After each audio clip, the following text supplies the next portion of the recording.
My name is Aine McGlynn. And I'm Liz Bryce. For most of our careers, we've been deep in the weeds of charities and technology, but most interested in the people who use it. I'm SVP of Community and Strategic Initiatives at Canada Helps, Canada's largest online donation and fundraising platform, and a charity ourselves. And I run a consultancy focused on the digital needs of small charities. We're your hosts of Digital Comfort Zone, a super not scary technology podcast for the people powering nonprofits in Canada. Liz, I have a potentially vulnerable question for you. Are you ready? No? Okay, well, I don't care. I'm asking it. All right. When is the last time that you failed at something? Every sport I've ever tried. Okay. But, okay, that's probably not the best answer. All right, here's getting vulnerable in public. So one thing I can think of is when I was 21 and fresh out of university, I got fired. Ugh. I had panicked about graduating. I took the first job opportunity that came along, and it turned out to be a really bad fit for me.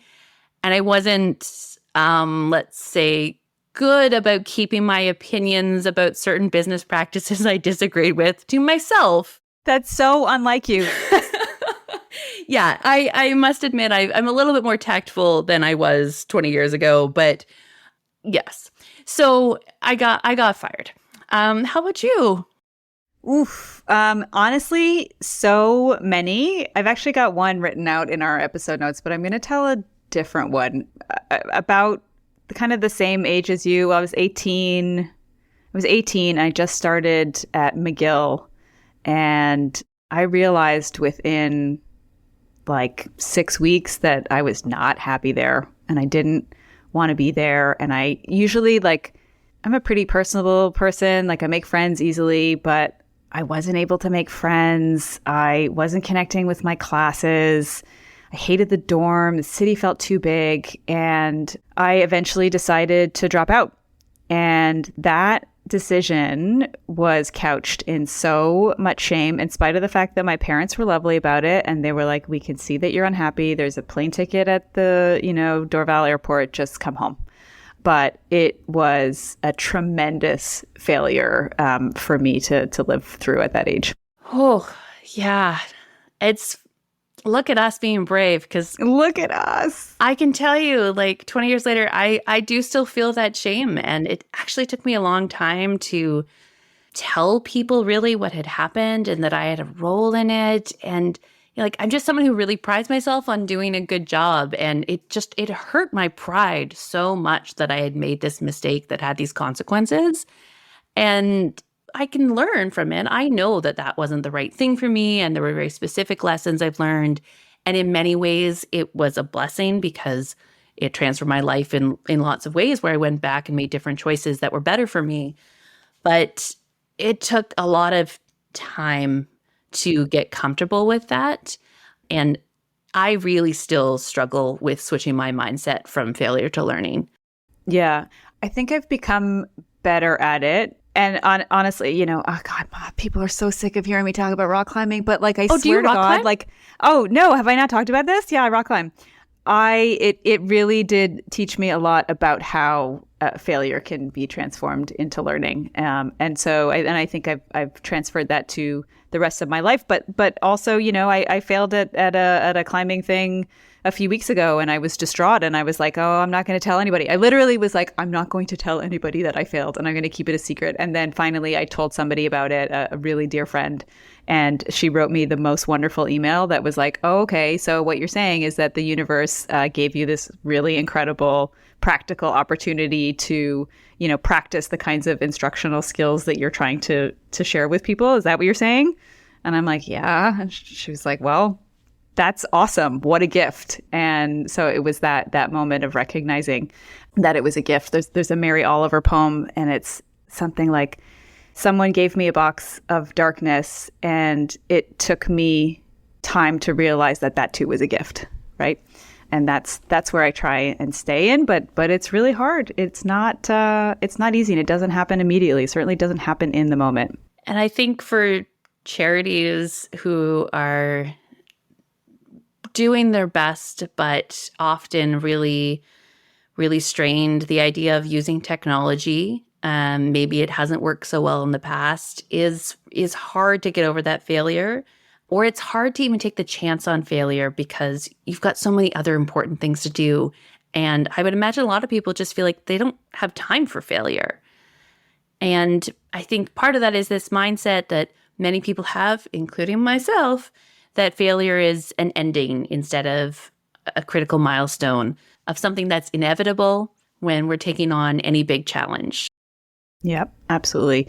So today's guest is really incredibly unique because she is an expert in failure. How many people are experts in failure? Not many, and we are so lucky to have one with us today. Ashley Good helps people show up as their wisest selves at their worst moments. She founded Fail Forward, the world's first failure consultancy, in 2011, and since then has supported hundreds of organizations worldwide to acknowledge, create, and evolve from failure. A winner of the Harvard Business Review and McKinsey Innovating Innovation Challenge, Fail Forward helps businesses, governments, and nonprofits harness their failures to learn, innovate, and build resiliency. Welcome, Ashley. Welcome. Thank you so much. It's a delight to be here. So I am terrified of this topic. I'm nervous what you're going to make me do, but why don't we start with what is a failure consultancy? Because it's not something I've heard of before. Okay. It's probably because it's, as far as I know, it's still the only one that exists in the world. So you're not the only one that doesn't actually know what I do day to day. So maybe I'll start with saying the heart of what I do is really based in the acknowledgement that failure is inevitable. And, there's always, no matter what we do, no matter how successful it is, there's always elements of everything we do that could be better. So my job is really, as a failure consultant, is to help people and teams and organizations kind of come to terms with that and recognize how inevitable it is. And therefore, the wisest, best thing we could do is have a really healthy relationship with that inevitability. So that's like my overall goal. And I'd say on on a heart level, it's about recognizing that failure is the substance of a meaningful life and not the impediment of one, that we actually build and grow and become the humans we're meant to be through these experiences. Ugh, that's amazing. I love that. I realize I still haven't told you what I actually do, though. Oh, okay. That's please tell us what you actually do. That would be great. Well, this is the piece that confuses people, right? It's like, well, how do you do that? Like, how do you actually show up for folks? And so I just it's maybe to demystify it. It is like I work with leaders to help them create team and organizational cultures that reflect that healthy relationship with failure. So that might be like coaching them in their leadership or doing more of a consulting role, like working with organizational structures to try to reflect and reinforce that healthy relationship with failure. And then I help people build the skills that are necessary. So training, workshops, all the stuff that we love to attend to get stronger and wiser and learn new things in our jobs. And what in your life brought you to this point? What made you realize that failure was so important and made you want to build your whole career around it? Oh my goodness. Okay, so there's two ways I could answer this question. One is like the one that you'll read on my website, which is like, oh, I was working for Engineers Without Borders Canada, doing international development, saw a lot of failure and not learning from it, holding us back, and realized we needed to create space to talk about it to reach our full potential. And that's all true. But the other half of the story is that I'd returned back from Northern Ghana working with Engineers Without Borders, and I was like unemployed. I'd just been surprise dumped. Like I was heartbroken. I was back in my parents' basement, not knowing what happened to my like beautiful, wild, successful life. And so truly felt the weight of my own truly unhealthy relationship with failure, like the weight of that emotional baggage holding me back. And so when I guess failure was the only thing that made sense to me. In that moment, it occurred to me, and I just started seeing it everywhere, that repairing this very flawed relationship that we have with our failures was really at the core of what was needed, mostly for me. But then I realized other people might benefit from it as well. Also makes me feel good because at the top of the show, I tell a story about getting fired from a job when I was very young and the feelings that come with that. And it's really great to also even just hear these really normal experiences and how hard other people take them. And I would say, like, for a long time of doing this job, I wasn't sure if it was possible to reshape that relationship. So that's kind of been my mission for the last 13, 14 years. Interesting. I have a question, but what now, something else has kind of come to mind. What made you realize that it was possible to reshape folks' relationship to failure? Was there one catalytic moment, or was it just like a cumulative sort of effort and working with folks? A while back, I got an email. From an inmate named Jeffrey B. Roberts in Ironwood State Prison in California. And I remember it so clearly. His email started like, "Dear Miss Good and Fail Forward family." It took me forever to convince him to call me Ashley. So, but now we're friends. He calls me Ashley.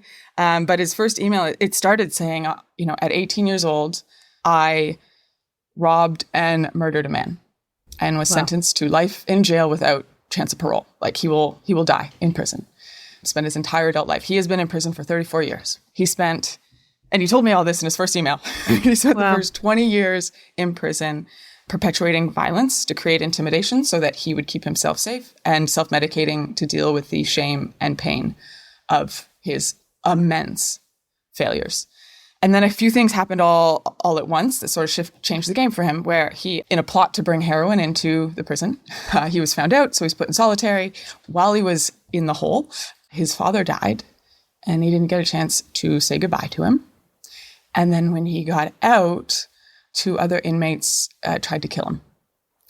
So he's about 40 years old, and he has this choice to keep perpetuating violence, even more violence, to keep other people so intimidated they don't try to kill him again, or he asks for help. And he asked for help in that moment. And it sort of, as he said, it's like catalyzed this change in his life. And there's so much to this story, but suffice it to say, it is about 10 years later, around this time, he came across my work, and this idea that just because I failed doesn't mean I am a failure really stuck with him. That's why he reached out to me and told me this story. And he is now, a counselor within the prison system. He's like my man on the inside, doing this work for other prisoners, helping them kind of face down the shame that comes with their mistakes and, acknowledge the great harm that they've caused, but also realize that they can move on from that failure. Just because they failed doesn't mean they are a failure, and redefine what success means for them, even within the prison system. So, and I read his email, and I just, even telling the story now, like I still get shivers from it, because I just had this, like, my heart exploded. I was like, wow, like if Jeffrey, who has committed the worst failure and is living in the worst environment, can shake up his relationship to his failure and reframe it and kind of repair with gold is the metaphor I like to use to reference the Japanese art of repairing pottery with gold. He's truly transformed that failure into something beautiful, where he's now trying to share his story as much as he can to keep other people from going down the same path. Like, if he can do it, the worst failure in the worst circumstances, if he can, come to terms with that and move forward from it more wisely, God, who are we not to? Like, of course we all can. Oof, what a powerful story, Ashley. That is really puts sort of Lizz and I, our anxiety about talking about failure into a significant perspective. And it, I what Me you're too. getting at there. Yeah, right? What do you think prevents people from embracing the possibility of learning from failure? Where do you see that moment where folks kind of close themselves off to thinking about failure as generative, and how they get into the trap of, no, it's only reflective of a shame and a deficiency on my part? That's such a great question.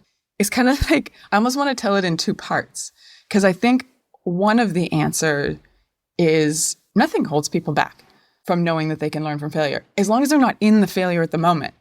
like when we're sitting here chatting about it and we're all feeling pretty good about ourselves, yeah, of course we learn from failure. Of course that's the wisest thing to do. Everyone knows that that's what you should do. Yeah. So the question is really what prevents us from doing it in practice when we need it? And I think maybe the most useful way I can share my answer to that is by sharing my own failure to learn from my failure, which is ironic considering this is my job. But here we go. That's where we're going to go. So this was like really early when I started Fail Forward. And I was invited to give this talk. It was the biggest keynote I'd given to date. I was invited to give the keynote for like 100 of the top female entrepreneurs in Canada. So this is like a room full of just superheroes. And I am like ready to get up on stage. I'm so excited. I give this talk. I just bomb. I won't go into the details. It just like, it wasn't the right talk for the audience. And I didn't pay attention to where they're at or like connect with that. It was just, there was a bunch of stuff I did wrong. But because I cared so much about this audience, I cared so much about doing a great job, instead of recognizing the amazing opportunity I had up on stage talking about failure and failing in real time, I could have stopped. I could have like made a joke out of it. We could have like really connected about how awkward it is to fail and like have like a learning moment us all together. Instead of doing all those things I should have done, I was so embarrassed and scared and like amygdala brain taking over. And I just like doubled down on like, I'm just going to like throw in more energy. They're not listening. I'll just get louder and like more effusive or whatever. And, made it to the end of the keynote and like, a few like polite claps. And I walk outside and I remember I biked to the event and I like unlock my bike and I get on my bike. And, it's Toronto summer and the skies just open up and this like torrential downpour soaks me to the bone.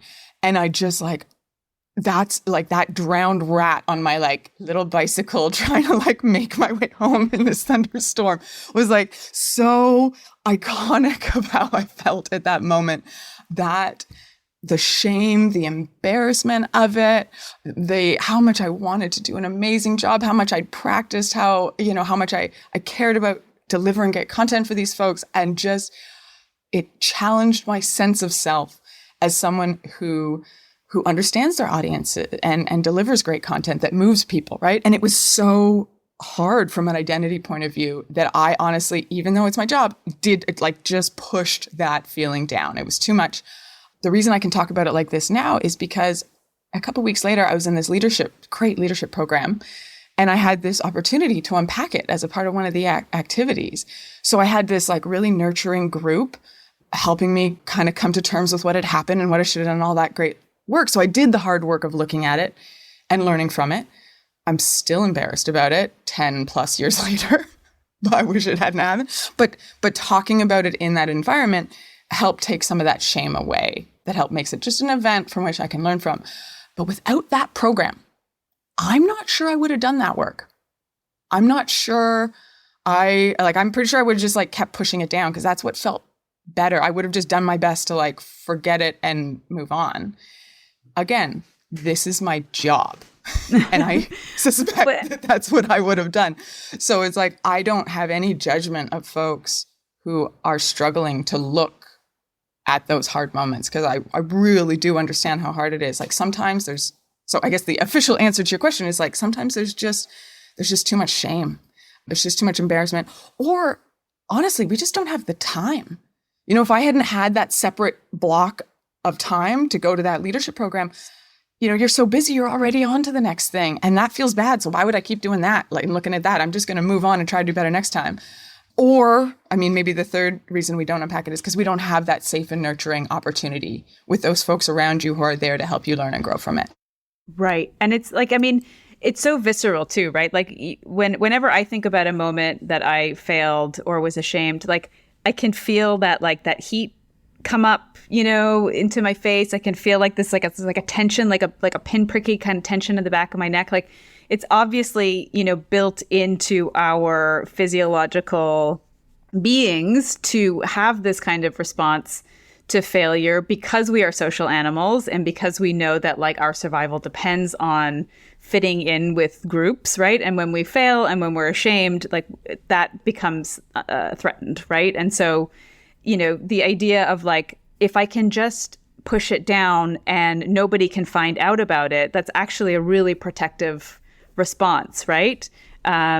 up until a point, right? Up until the point where it becomes an inhibition and it prevents you from putting yourself into the position of having to fail, because you're like, the effort to keep this feeling at bay is already massive. And like, if I have to multiply that by 3 or 4 other failures, like, I don't know what I'm going to do, right? Like, all I'm going to do is spend my entire life, trying to not talk about this thing, right? Oh, that's super, super interesting. What really stood out for me and what you were saying, Ashley, at the beginning there is just the way that you talked about the difference between how we intellectualize this versus really acknowledge the emotions of failure and learning. And it ties so closely into, like, when we're talking about embracing technology in a charity, like, it sounds like it should be an intellectual exercise to just know what you have to do and go do it. But we know that there's so many emotional things in humans that make the idea of transforming the way you work really hard and, as Aine described, like, not straightforward. And so I wonder from you, like how does, at an organization, like, there's work to do as a person, but how does an organization practice failure? First, I'll comment on like the first part of your question there, which is just like, this is my problem with all of this literature that exists on failure to date. It's all like, oh, you just do this. And it's really smart people telling you things you already know, because everybody knows what a healthy relationship with failure looks like and should be. And nobody actually does it, myself included. I hope that's very obvious in my stories because of that emotional world. So your question has a lot of wisdom to it, in that it acknowledges, like, this isn't just like a knowing thing. It's a being thing in a way. Like, how do we practice this in the way that, like, we practice fire drills so that when like a real emergency happens, we don't have to think.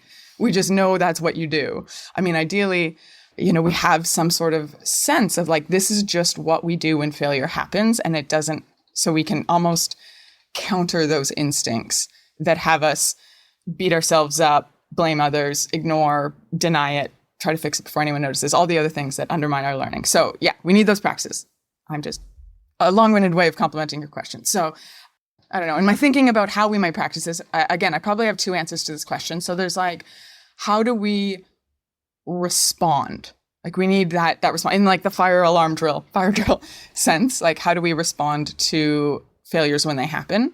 So my advice for teams and organizations is always to like do the thinking work, like have the meeting or the workshop or whatever, and decide, okay, what does your healthy relationship with failure look like? What does that ideal response looks like? Usually folks come up with like, we're not going to blame, we're going to make it, so that folks feel safe coming forward. We're going to really focus on what happened and how it happened, who doesn't matter. And then we're going to think about like all the things that'll need to be in place to be able to adapt. So that's great. That's like intellectual exercise that everybody's on the same page of what we want. But then the practice part comes in, and I always advise practicing on a success. Like, pick something that has happened recently that is largely seen as a success, but we acknowledge, even in our biggest successes, there's still things we could have done differently. And I suggest this because, like, emotions are low and spirits are high. And that's a great place to be in, to have hard conversations. So start with something that's a success, and then look at the failure pieces, look at the pieces that could have done better, and practice your healthy response on those little failure pieces. Practice keeping it blameless, practice really uncovering what happened and how it happened, and not getting focused on who did what and why. And practice, how you're going to debrief those learnings and how you're going to communicate, and like who needs to know that, and all those other great things that come along with those after action reviews. But do that a bunch of times on successes before you even consider looking at a failure where emotions are high and spirits are low. That's great. That's really, really good advice to practice on the success, right? And so like build the habit and muscle of a debrief. There's this book that I was reading called Lead Like a Guide, about sort of rock climbing, guiding, and leadership. And they talk about how the Marines have like this standard sort of set of questions that they go through and they use after exercises. And they're precisely that, to like, what happened, what was effective, what didn't go well. And like the same with climbing, like with accidents, they publish all of the accidents that happen in rock climbing every year. And the goal is that we acknowledge that the stakes are very high for failure in this context. And so if we talk about the failures and the things that went wrong, then we give the opportunity for the rest of the community to hopefully avoid those kinds of accidents and injuries, right?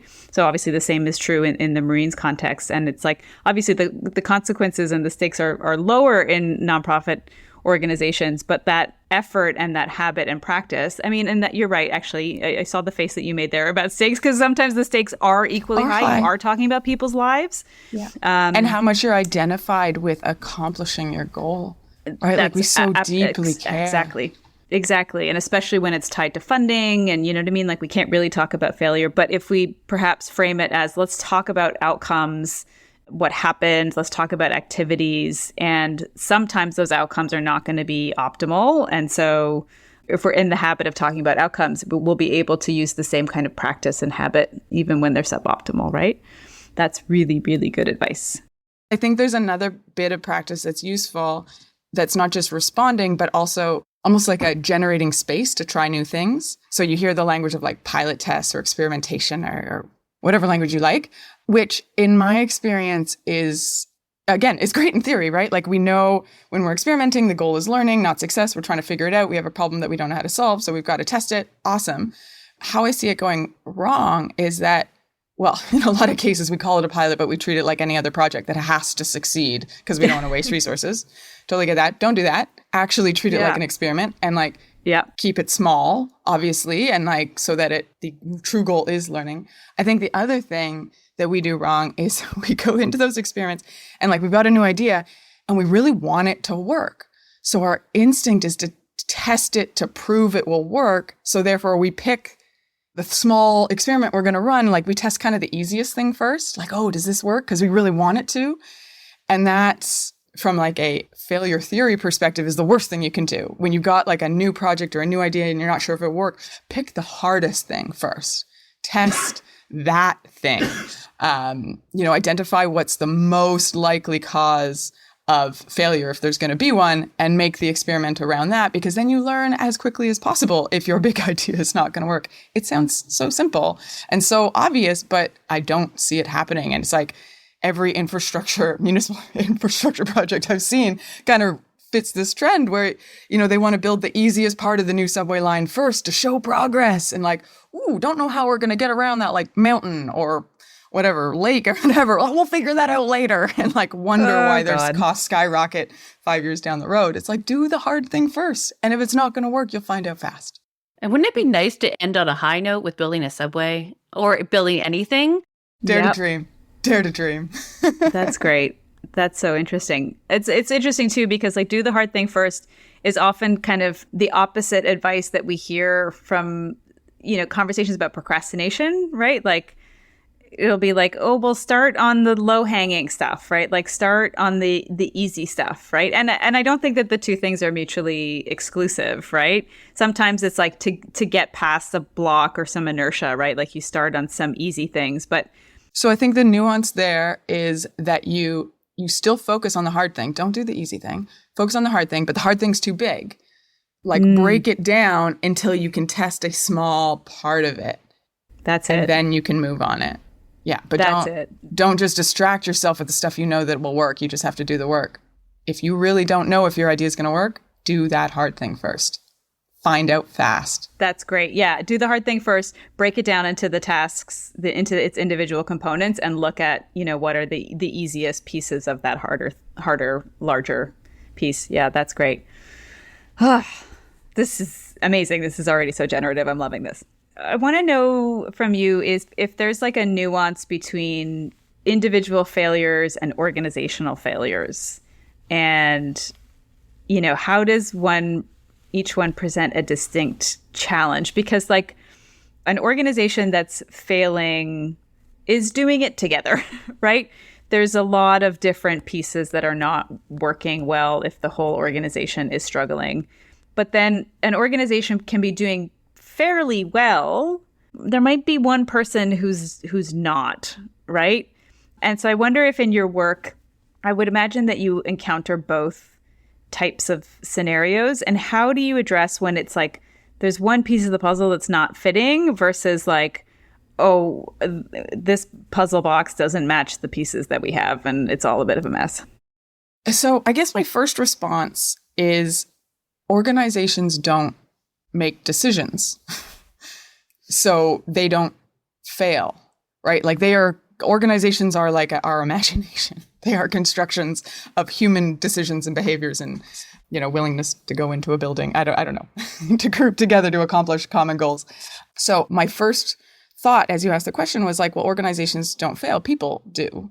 So I might reframe your question. You can tell me if I understood it. It's kind of the question of like, so you've got a group of people who all want to accomplish one goal. If you're like all not accomplishing it because of like collective reasons, that feels different than if like I actually am really falling short of expectations in our collective effort. That's a better framing. Yes. Yeah. So I might say I've seen this play out in so many different ways. So when you have a lot of people who, for whatever reason, the failure is happening to them, right? Like I remember working on a project that was funded by the IFAD, the UN branch that funds their agricultural development work.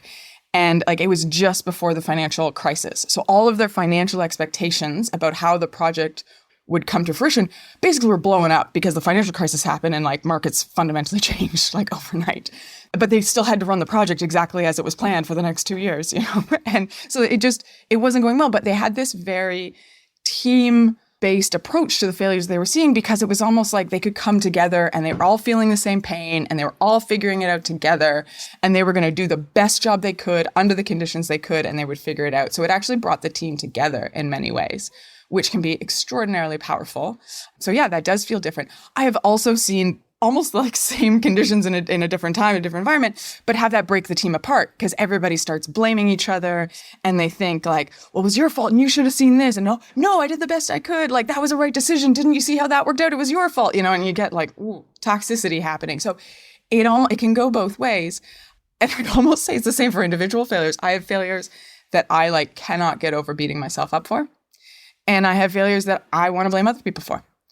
And regardless of whether it's like me as an individual or a part of a team, I think the thing we forget, and maybe the thing that I know after 14 years of doing this work that I'm not sure many people know, is that we think that beating ourselves up or blaming others is like holding us accountable somehow. Like that's how you move through a failure. And it has the exact opposite impact we want it to. That actually the only response that is appropriate in a failure is gentleness and compassion for ourselves and for each other.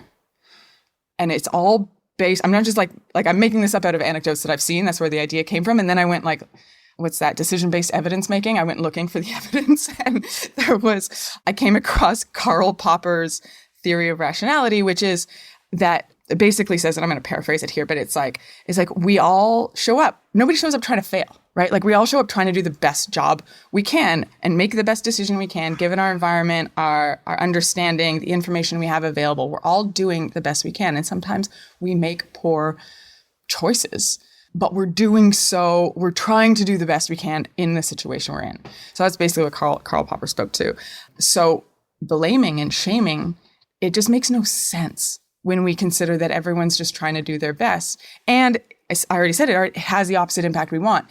If I'm blaming myself, that shame makes me less likely to look objectively at what happened and figure out what I need to learn because it hurts too much to look at that failure.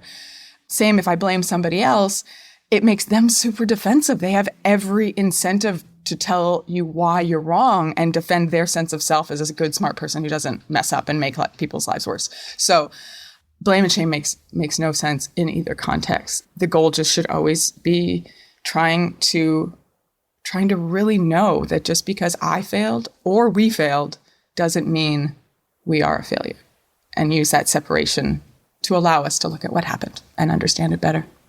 I also just think that blame and shame are the same emotion, whether we acknowledge it or not. Like you're talking about self-blame, but when we blame other people, I think it's also coming from that same place of shame and your attitude towards what success and failure should look like, that you should have done better. I would have behaved in a different way. And it's so, as you mentioned, like so toxic to cultures of how you get into that spiral that makes people afraid to bring up when they have made a mistake or to talk about it. And I wonder, in your work, do you have any techniques, or do you have ways of helping cultures get out of that blame culture and letting go of their own feelings about it? Mm-hmm. Do I have techniques? I mean, I have so many things I do. I'd say one of the most important experiences that I've seen shape people's relationship to failure, especially the self-criticism, is I have this exercise where I invite people to share a story of failure with a partner, and then they talk about it with their partner, really focused on the learning, and then they tell it again, but they have to tell the story as a learning instead of as a failure. And it's a very quick exercise to invite us to reshape our narratives that we tell ourselves. And embedded in those instructions is like, when you tell your failure, you're not allowed to blame anyone else. You really have to focus on the role that you took, so that it kind of addresses both pieces. But the idea of it is, when folks come out of that activity, they're like, oh, wow, like I'd been holding on to that and like kind of still bearing the weight of that emotional baggage. And it's like sharing it and reframing it as learning. I'm still embarrassed about it. I still wish it didn't happen, but I have a sense that like, oh, I did grow from it. It doesn't have to define me, that there is a way to take that and actually grow wiser as a human if I'm willing to be gentle and soft and curious instead of judgmental. Ashley, before you go, any final thoughts? I was thinking about your audience and how most charities and nonprofits are taking on the most complex problems that exist. With this much budget. Yeah. Yeah. And like this much heart. Yeah. And the complexity of the change they are trying to make in their project work, it doesn't stop them from trying, right? Like, they are going to achieve that mission, even though it's like near impossible. Somebody has to do it. We are going to make it happen. We're going to make whatever change we happen, because that's what needs to happen. And they learn as they go and do great work. And I remember that from my time working in the space.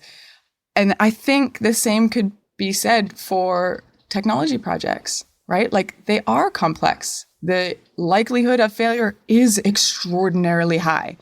Even the ones that work, are disasters in some ways.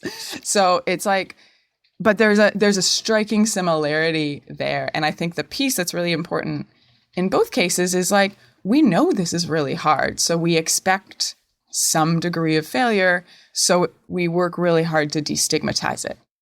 It will indeed be a key connection. And, getting over the hump too of like with technology, that folks be like, well, we tried that and it didn't work. So that's it. We're not going to try it again. Right. Totally. But would they do that with their mission? Yeah. Never. Yeah, exactly. But with technology, somehow it's like, and people, you see that when people are like interacting with their phones, right? They're trying to like open the Ticketmaster app and they're like, it doesn't work. It's broken. Right. And it's like, well, probably not. Like, you just need to give it another kick at the can. Right. Yeah. Take a breath. Absolutely. Just the idea, though, of whether you do it on your mission. I think the interesting thing, too, though, is for charities to think about is whether what you're doing towards your mission is actually serving your mission, and like also being able to acknowledge if like the way you're approaching it isn't working. And then you can test out different ways of trying to achieve that mission. Like, because it's so complex, there's a tendency to get stuck in the same programs and the same way of doing things, when there might actually be a different way you need to try to make that impact. Absolutely. And I deeply appreciate how hard it is to have those conversations, because, you get folks that have invested blood, sweat, tears for years trying to make something work, to say like, oh, that like is not the best use of our resources. We could probably do better, is so hard to say and make that shift. And it's why destigmatizing failure is so important to me. And where I've actually went, this is kind of embarrassing, because I called my company Fail Forward. So there's failure in the title. But I have realized doing this work, like, there really is no such thing as a failure. Like, it doesn't exist. There are, just very practically, there are elements of success and failure in everything we do, and we just decide to label it as one or the other. But those labels, like, they change with time, what criteria we're using, who's looking at it. Like, yeah, so in that sense, there's no such thing as failure. But also, they're just events. There's events that happen. So you describe like an organization that has to look at what they're doing and evaluate if it's having the impact towards a mission that they want it to. And if they find out no, what about looking at that as an amazing thing? Like, oh, good, thank goodness we know now, and like giving themselves like high fives and hugs all around that they realized it as soon as they could. And that you turn, you repair with gold, you turn that into something like more effective because you're willing to acknowledge the failure part. And then, that failure really does just become, that stepping stone to success. I hate those kind of like motivational kind of failure fluff language. Listen, but like I love speaking in home sense pillows. Like sometimes it's my favorite motivational language. I'm sorry. Because failure is really painful. That's why I can't just say failure, just a stepping stone to success. Like that's not our experience of it. I totally get that. But think of the merch you could have now if we just spun it around and just failure hurts pillows all over the place. Absolutely. Like one of my favorite hats that I have is like, I need a nap and a cry, right? Like I just and this other t-shirt that I saw that I love, and it's failure is an option, right? Like, that classic failure is not an option. It's like, no, it is. It's fine. It is. It always is. It's like not even an option. It's just like it's going to happen. It's inevitable. Yeah. It's already happening. You just haven't looked for it yet. Exactly. Ashley, thank you so much for this conversation. I had an expectation of how it would go, and you fulfilled that and then exceeded it. I just your humanity just radiates in everything you say, and the way in which your humanity aims to meet the humanity in those that you work with is very clear. And just so grateful for you sharing your insights and holding space with us today. So many, many thanks. Thank you. Thanks for the wonderful questions.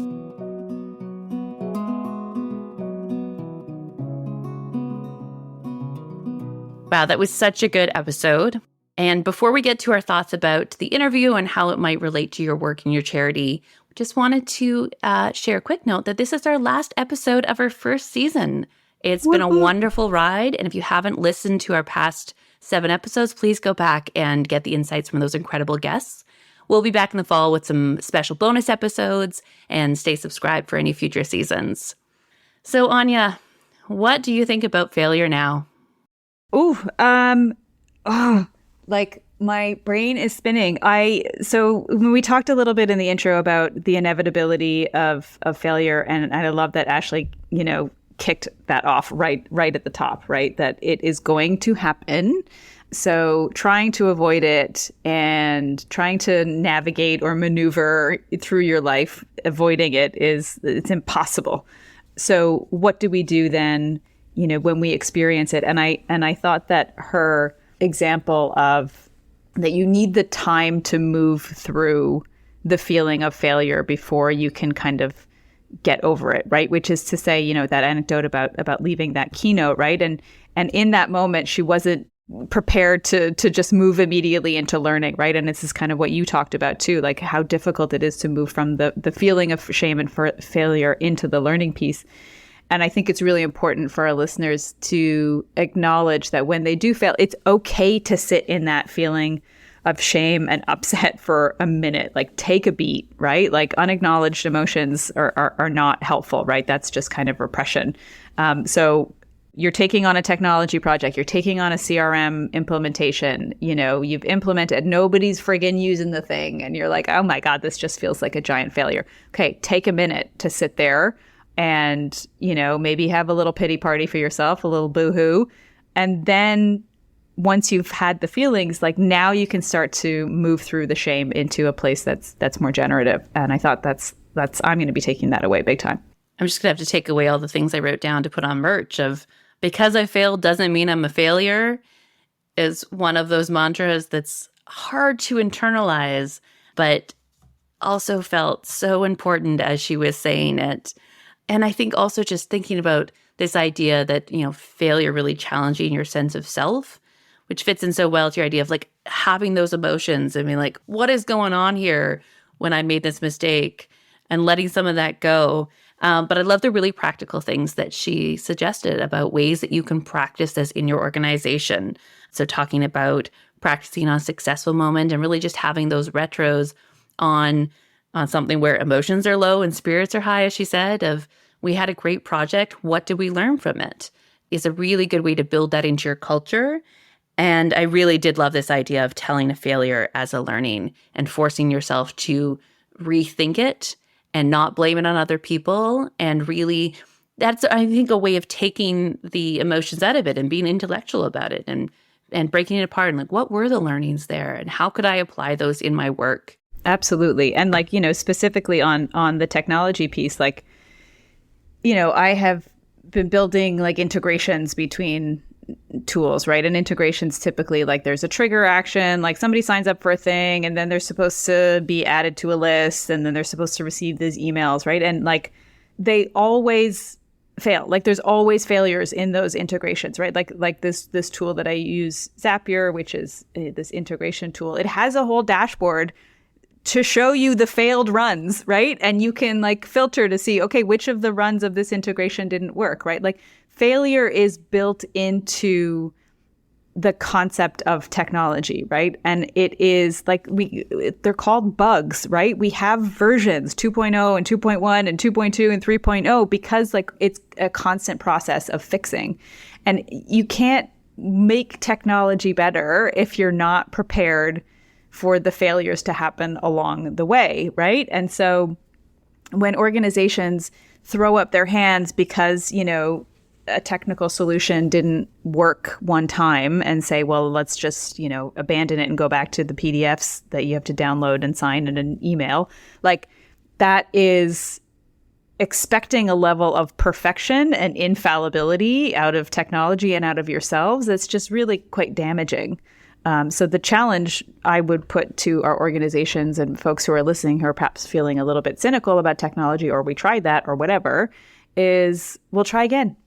Like Ashley said, like you wouldn't do that with your mission. You wouldn't like go, oh, we're not fixing homelessness. So we haven't done it by the end of the week. So forget it. No, like you keep coming back to it. Right. And my challenge is to adopt the same mindset when you're thinking about moving your technology forward. Also, while we're on the topic of integrations and technology, we have a course about multi-systems integration within your Charity Growth Academy account. And so if you're thinking of trying out something new, we are there to help you along. Yeah, we sure do. And yeah, absolutely. When you're working with multiple systems, they are going to fail to talk to each other sometimes. And it is not the end of the world. It is a bump on the road. It is inevitability. And it is something that you can work through. And you know what? You can, like, the first opportunity to practice blamelessness is stop blaming your technology. Right? Like it hurts its feelings. It hurts its feelings. This stupid CRM doesn't produce the report I want to do. How about instead of blaming the CRM, think about, what can I learn from how it's not working and maybe figure out how to configure that report better, right? Poor technology. Well, thank you to everyone who has listened to this episode in our first season of Digital Comfort Zone. We hope we kept it fun and not scary. There were some really great takeaways from today's episode that should help you think about how you can embrace failure and such experimentation. And the best, super best way that you can get started, and it's fail-proof, is to check out the Charity Growth Academy and start your assessment today. You can do that right now, and I promise you'll be successful at it. You got this. And if you enjoyed today's episode, please give us a 5-star rating. This helps other people discover the show. And thank you to our amazing guest, Ashley Good, our podcast producers, Christian Robillard and Richard Villeneuve at Purpose Podcasting. This podcast has been a production of Charity Growth Academy by Canada Helps, and support for Charity Growth Academy has been generously provided by MasterCard ChangeWorks and MasterCard Impact Fund.